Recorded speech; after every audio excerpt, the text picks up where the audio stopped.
Louvado seja nosso Senhor Jesus Cristo.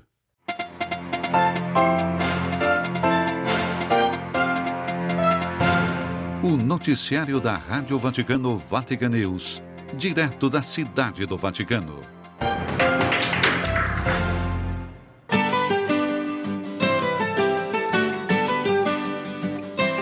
Alô, amigos de todo o Brasil e demais países lusófonos, está no ar o programa em língua portuguesa da Rádio Vaticano Vatican News desta sexta-feira, 2 de maio. Traremos para você que está sintonizado conosco as últimas notícias sobre as atividades do Papa, da Santa Sé e da Igreja no Mundo. Nos estúdios, Raimundo Lima. A assessoria técnica de hoje é de Daniele Giorgi. E vamos ao pensamento bíblico que escolhemos para você. Os ninivitas se levantarão no juízo contra esta geração e a condenarão, porque eles se converteram com a pregação de Jonas, e aqui está alguém maior do que Jonas. Do livro do Evangelho segundo São Lucas, capítulo 11, versículo 32. E vamos aos destaques do nosso programa de hoje.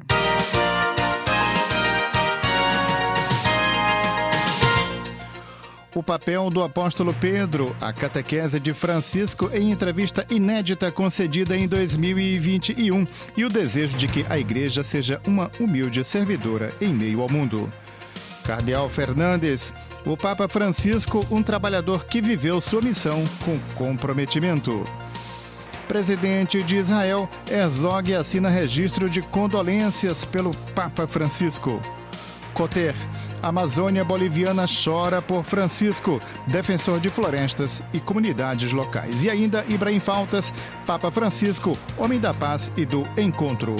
Essas e outras notícias a partir de agora.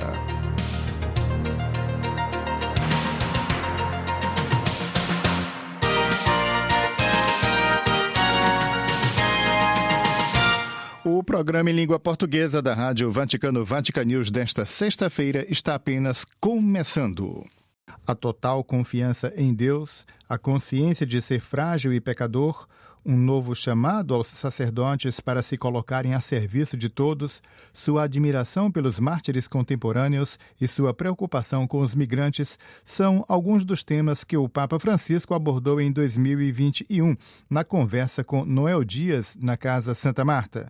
Dias é o fundador da Associação de Fiéis El Sembrador Nueva Evangelización, o Semeador Nova Evangelização, que anuncia a palavra de Deus por meio da televisão e do rádio. A seguir, uma parte da entrevista. Santidade, hoje o Senhor é o sucessor deste homem chamado Simão. O que esta escritura lhe recorda a santidade? Responde Francisco, tantas coisas. Que Jesus chama Simão em meio ao povo, não o separa do povo. Há muita gente e Jesus prega. E as pessoas vão ouvir Jesus porque têm sede da palavra de Deus. E Jesus fala como alguém que tem autoridade. Primeiro, Jesus sempre chama seus sacerdotes do povo, do meio do povo. Se Pedro tivesse esquecido de suas origens, teria traído o plano de Jesus, teria fundado uma elite. Não, o pastor deve estar com as ovelhas. É por isso que ele é pastor. Segundo, os sinais que Jesus realiza, não apenas a autoridade de sua palavra, para que tenham confiança nele. Ele realiza aquele milagre maravilhoso e ninguém esperava por isso. Onde está Jesus, sente-se a sua força. E Pedro, quando duvidar, quando não tiver a força, se recordará disso, do milagre, de que o Senhor é capaz de mudar as coisas. O que faz Pedro quando vê que Jesus faz isso? Ele se ajoelha diante dele, se sente um nada, humilde, reconhece ser limitado, ser pecador. Senhor, afasta-te de mim, porque sou pecador. E é aí que Jesus chega, onde quer chegar. O caminho de Pedro é estar com o povo para ouvir o Senhor, ir pescar segundo a ordem do Senhor e realizar este milagre. Terceiro, reconhecer a sua pequenez, o seu ser nada e dizer ao Senhor, afasta-te, porque sou pecador, porque és pecador, porque me seguiste, agora farei de ti pescador de homens. Este é o quarto passo. Quando Jesus o unge, bispo, sacerdote, ele o unge porque ele é pastor. Ele não o unge para promovê-lo, para que ele seja chefe de um escritório. Ele não o unge para que organize o país politicamente. Não, ele o unge para ser pastor. e Pedro deixa tudo. Santo Padre, e como o senhor se sente ao assumir o lugar de Pedro? O Papa responde: sinto que o Senhor acompanha, que é Ele quem escolhe, é Ele quem iniciou esta história. Comigo a iniciou Ele, convidou-me Ele, acompanhou-me Ele, e não obstante as minhas infidelidades, porque sou um pecador como Pedro, Ele não me abandona, então sinto que Ele cuida de mim. A este ponto da entrevista, Noel introduz a leitura bíblica em que Jesus pergunta aos seus apóstolos o que as pessoas dizem sobre quem ele é. Depois, Pedro o reconhece publicamente como o Messias. O Papa comenta essa passagem. Ali, Jesus começa com uma pesquisa, quer escutar, e diz: o que o povo disse sobre mim? Dizem que você é um profeta, que é João Batista, que ressuscitou. Depois de perguntar o que diz o povo, Jesus pergunta a eles: e vocês? Ou seja, interpela-os. Jesus se dirige a nós, nos interpelando. O que você diz de si mesmo? O que você diz de mim? É o diálogo com Jesus. Ele nos chama pelo nome. E Pedro já tinha se destacado como o líder, porque Jesus lhe havia dito no primeiro dia, quando o conheceu, e lhe mudou o nome. Você é Simão, mas será chamado Pedro. Ele colocou-o como a pedra de sustento do grupo. E Pedro faz aquela profissão de fé, se compromete completamente. Imaginemos a cena de dizer a uma pessoa: você não é nem fulano nem cicrano, você é Deus, o Filho de Deus.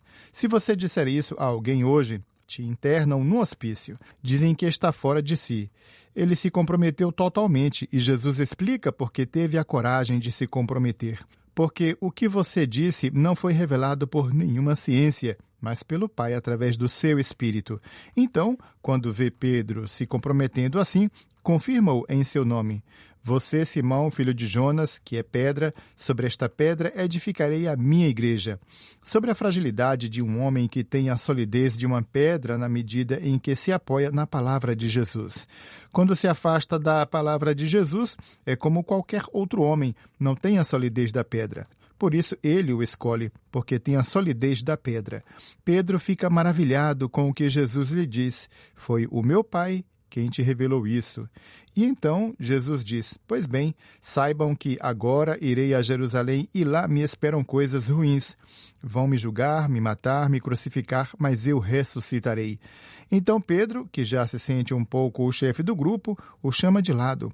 O Evangelho diz: Senhor, por favor, isso não. E Jesus, que havia elogiado Pedro, que lhe tinha dito: você é o receptor da revelação do meu Pai, o repreende, diz: afasta-te de mim, Satanás. O pior insulto. Por quê? Porque ele quer afastá-lo do caminho da cruz. Essa é a grande correção feita ao primeiro Papa, a Pedro. Também a nós, papas, Jesus, se às vezes nos afastamos do seu plano de salvação, diz: esse não é o meu caminho, é o caminho de Satanás. Por quê? Porque somos pecadores e podemos nos desviar. A história mostra alguns papas que preferiram um caminho diferente, ainda que nunca tenham errado na fé. É verdade, nunca, mesmo que tenham levado uma vida mundana. E quando Pedro erra na fé, Jesus diz: não, isso é de Satanás. O meu caminho é a cruz, ou seja, minha confiança está na palavra de Jesus, que me dá firmeza quando me escolhe e me dá um tapa quando erro. O Cardeal Fernandes, o Papa Francisco, um trabalhador que viveu sua missão com comprometimento. Vamos ouvir com a colega Mariângela Jaguraba.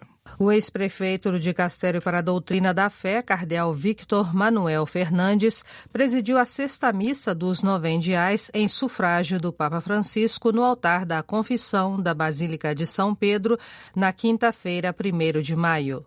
Nesta Páscoa, Cristo nos diz: todos aqueles que o Pai me dá virão a mim. A sua vontade é que eu não perca nenhum daqueles que ele me deu.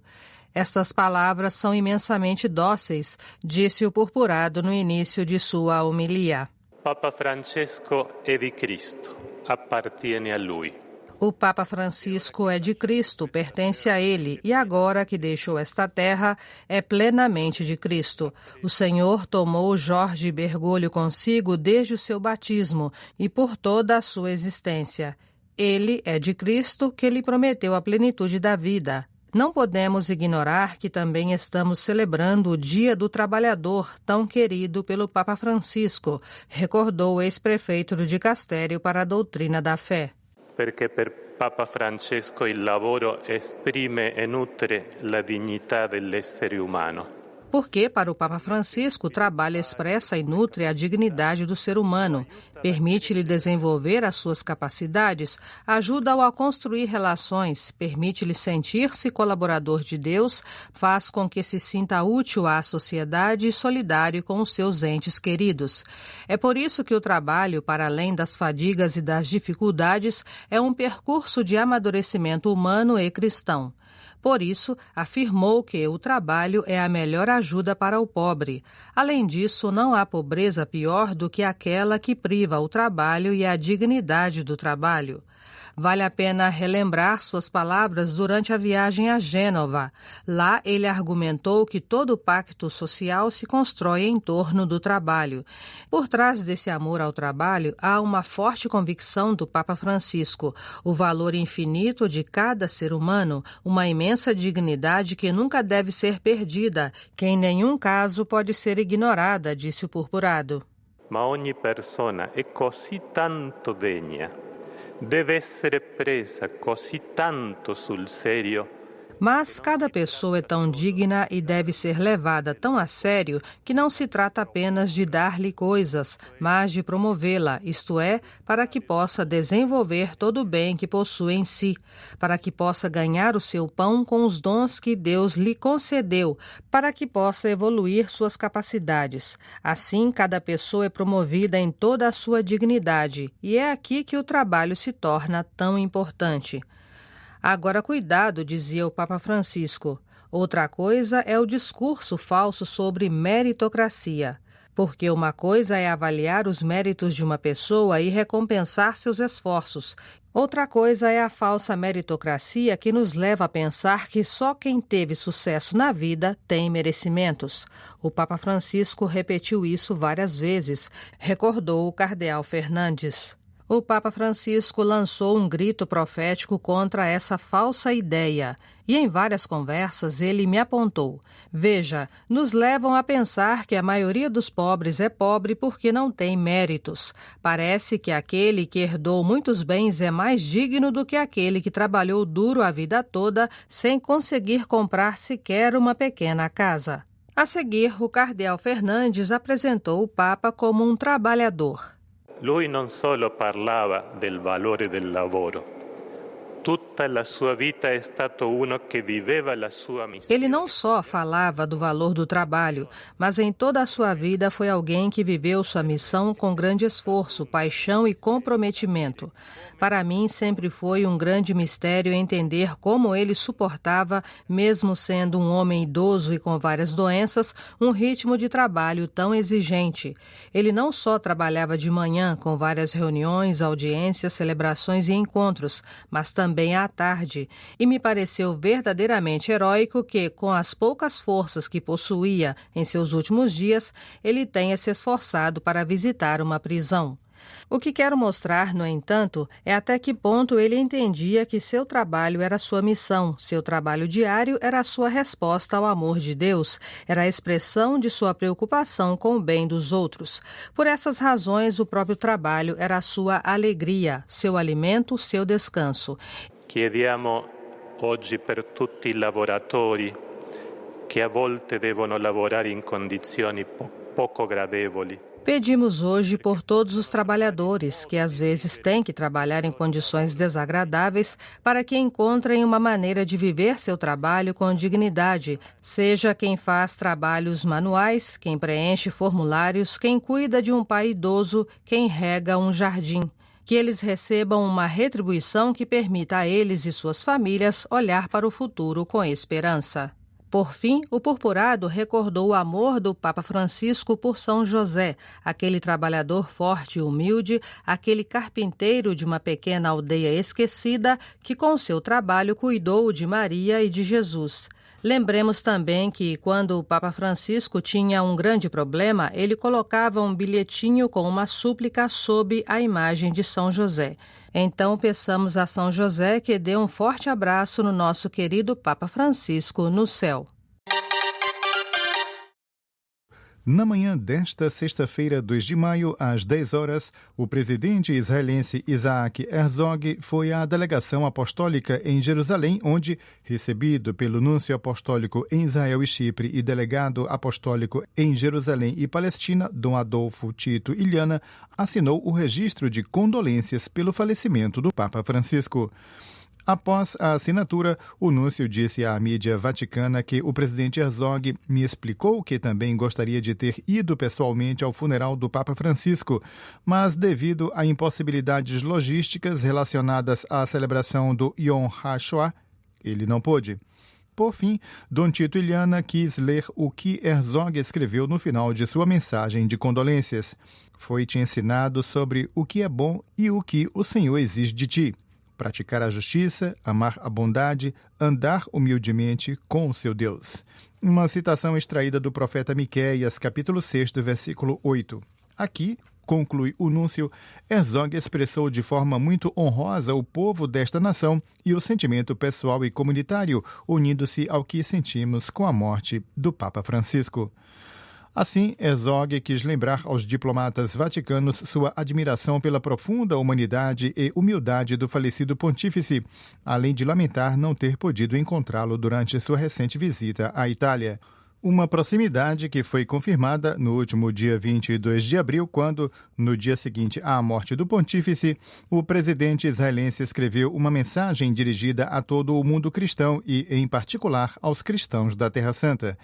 Espero sinceramente, escreveu a mais alta figura institucional israelense, que suas orações pela paz em todo o Oriente Médio e, em particular, pelo retorno de todos os reféns ainda mantidos em Gaza, possam em breve receber uma resposta positiva.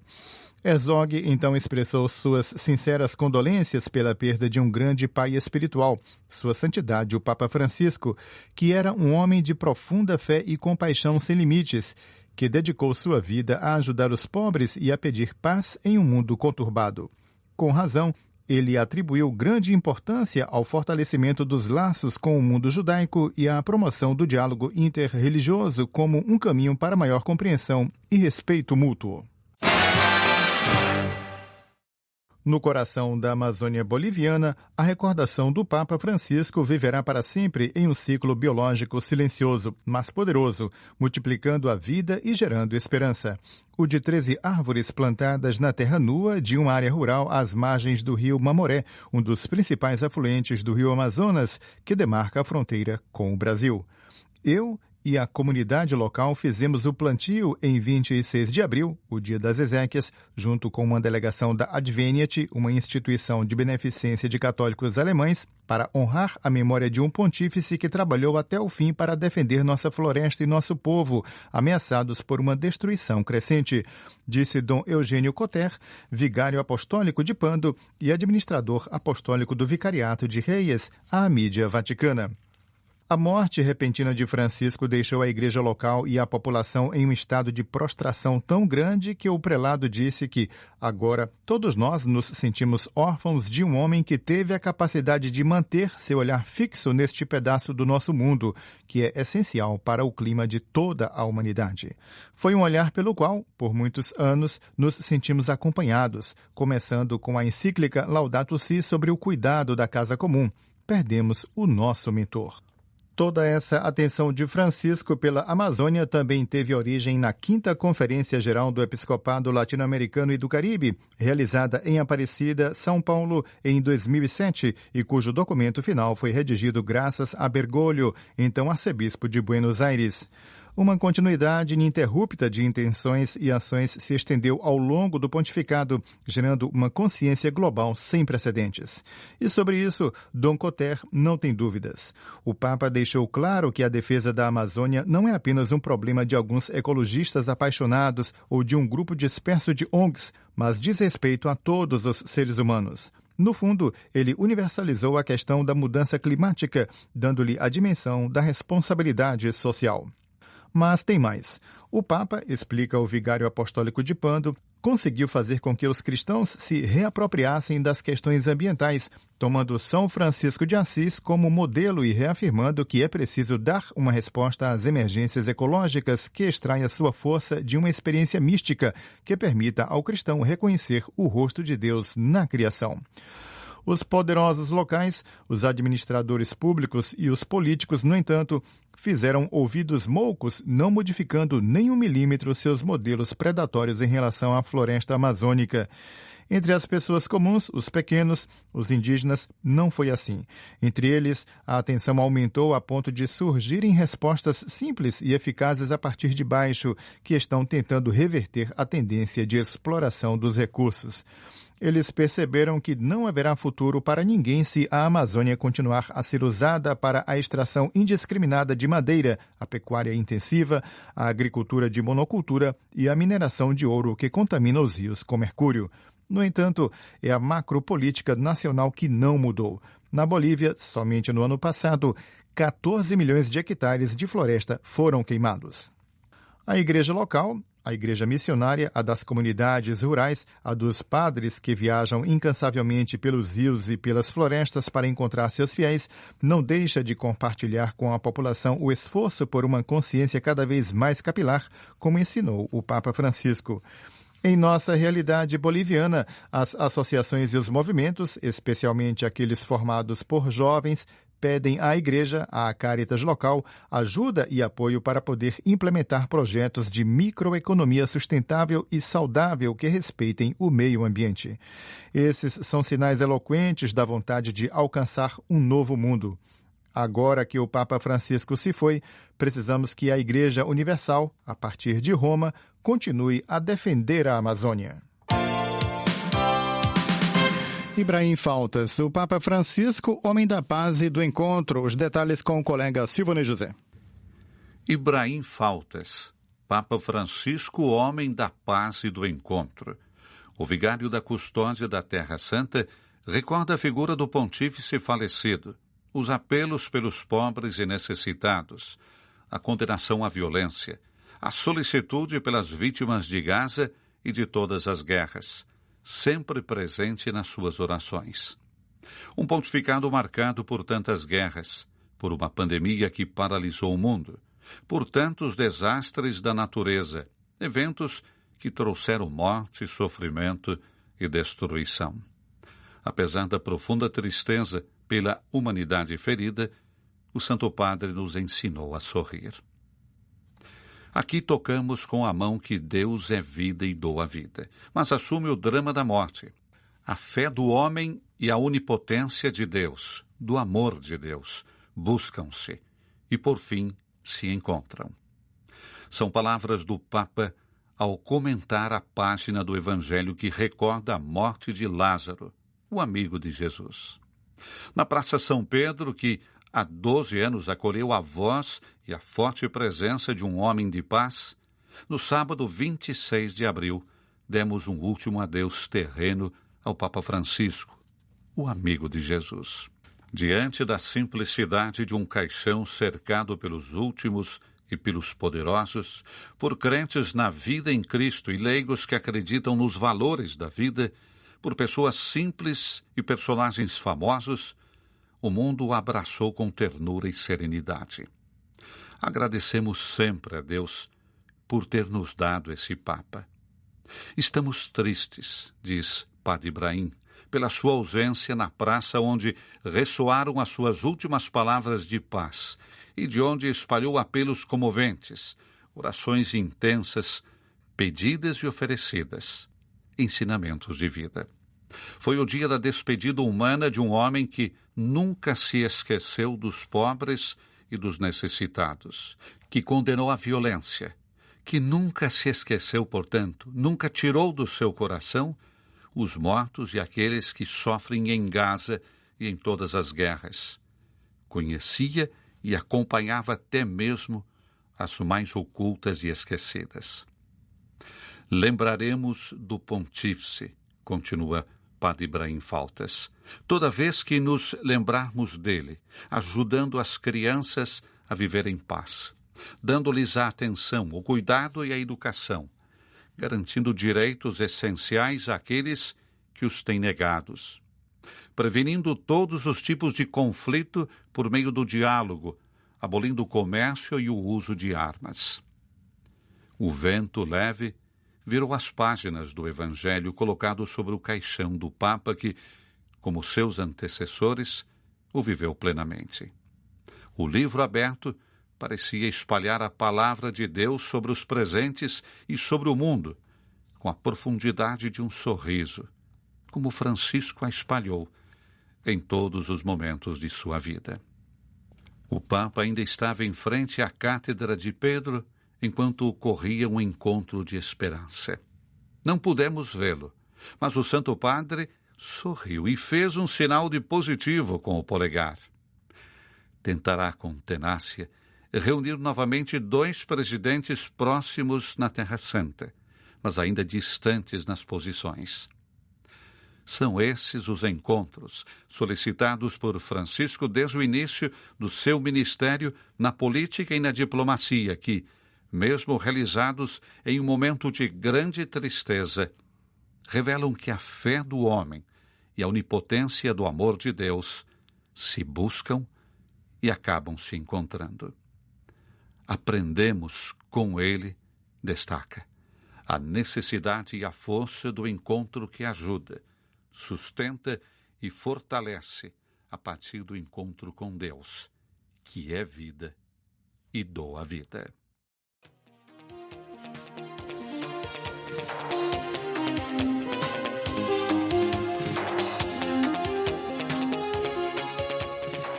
E assim, amigo ouvinte, chegamos ao final do nosso programa desta sexta-feira. Como sempre, agradecendo pelo carinho da sintonia e a você desejando um bom final de semana. Prometemos estar de volta amanhã neste mesmo horário, se Deus quiser. A você, como sempre, o nosso forte abraço e até lá.